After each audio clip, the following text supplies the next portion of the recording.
இந்த ஈஸியான தோசை குருமா பண்ணுறதுக்கு ஒரு மசாலா அரைக்கணும். அதுக்கு நான் 1 டீஸ்பூன் அளவுக்கு கசகசாவை ஒரு பவுலில் சேர்த்துக்கிறேன். அது கூடவே 1/4 கப் அளவுக்கு தேங்காவை இந்த மாதிரி பல்லு பல்லாக பேத்து வச்சுருக்கேன், அதையும் சேர்த்துக்கிறேன். அண்ட் அது கூடவே 1.5 டேபிள் ஸ்பூன் அளவுக்கு பொட்டுக்கடலை சேர்த்துக்கிறேன். 2 டீஸ்பூன் அளவுக்கு மல்லிப்பொடி, 1 டீஸ்பூன் அளவுக்கு காரப்பொடி, ஒரு 1/2 டீஸ்பூன் அளவுக்கு சோம்பு, ஒரு 5 கருவேப்பிலை இலை. இப்போ இது எல்லாத்தையும் வந்துட்டு தண்ணி விட்டு நல்லா நைஸ் பேஸ்ட்டாக அரைச்சி எடுத்து வச்சுக்கலாம். ஸோ அரைச்சதுக்கப்புறம் பார்த்திங்கன்னா இப்படி தான் இருக்கும். இப்போ இதை தனியாக எடுத்து வச்சுக்கலாம். இப்போ ஒரு கடாயில் 3 டீஸ்பூன் எண்ணெய் சூடு பண்ணிவிட்டு அதில் 1/2 டீஸ்பூன் அளவுக்கு சோம்பு சேர்த்துக்கிறேன். சோம்பு பொரிஞ்சதும் ஒரு பட்டை, ஒரு கிராம்பு, ஒரு ஏலக்காய் போட்டு அதெல்லாம் வெடித்து வாசம் வர வரைக்கும் வதக்கிக்கலாம்.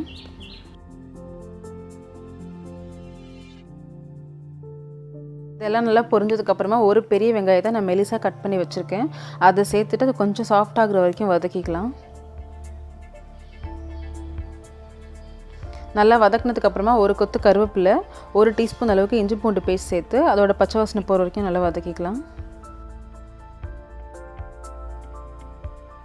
இப்போ நான் ஒரு மீடியம் சைஸ் தக்காளியை மெலிசாக நறுக்கி வச்சுருக்கேன், அதையும் சேர்த்து தக்காளி கொஞ்சம் சாஃப்ட் ஆகிற வரைக்கும் நல்லா கலந்து விட்டுக்கலாம். தக்காளி சேர்த்துட்டு அது கொஞ்சம் சீக்கிரமாக வேகிறதுக்கு தேவையான அளவுக்கு உப்பு போட்டு கலந்துக்கிறேன். இப்போ ஒரு 1/4 டீஸ்பூன் அளவுக்கு மஞ்சள் பொடி சேர்த்து இந்த தக்காளி கூடயே நல்லா வதக்கிக்கலாம். இப்போ இதோட பச்சை வாசனை எல்லாம் போனதுக்கப்புறமா நம்ம அரைச்சி வச்சுருக்க தேங்காய் பேஸ்ட் கூட ஒரு 2 டேபிள் ஸ்பூன் அளவுக்கு தண்ணி சேர்த்து கலந்து இது கூட சேர்த்துக்கிறேன். சேர்த்து நல்லா வந்துட்டு இதோட பச்சை வாசனை போய் எண்ணெய் பிரிஞ்சு வர வரைக்கும் இதை வதக்கிக்கலாம்.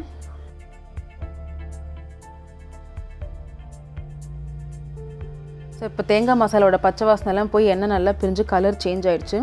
இப்போ வந்துட்டு நான் 2 கப் அளவுக்கு தண்ணி சேர்த்துக்கிறேன்.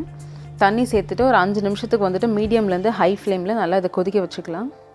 இது கொதிக்கிறப்போ வந்துட்டு அப்படியே விட்டுறாதீங்க, அப்பப்போ திறந்து நல்லா கிண்டி விட்டுக்கிட்டே இருங்க. அப்போ தான் வந்துட்டு ஓரத்தில் இங்கெல்லாம் வந்து சரியாக அடி பிடிக்காமல் இருக்கும்.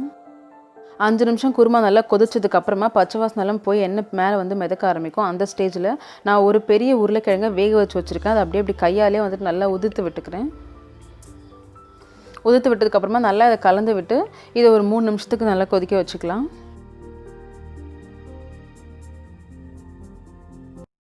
இது கூடவே 1/2 டீஸ்பூன் அளவுக்கு கரம் மசாலாவும் சேர்த்து கொதிக்க வச்சுக்கலாம்.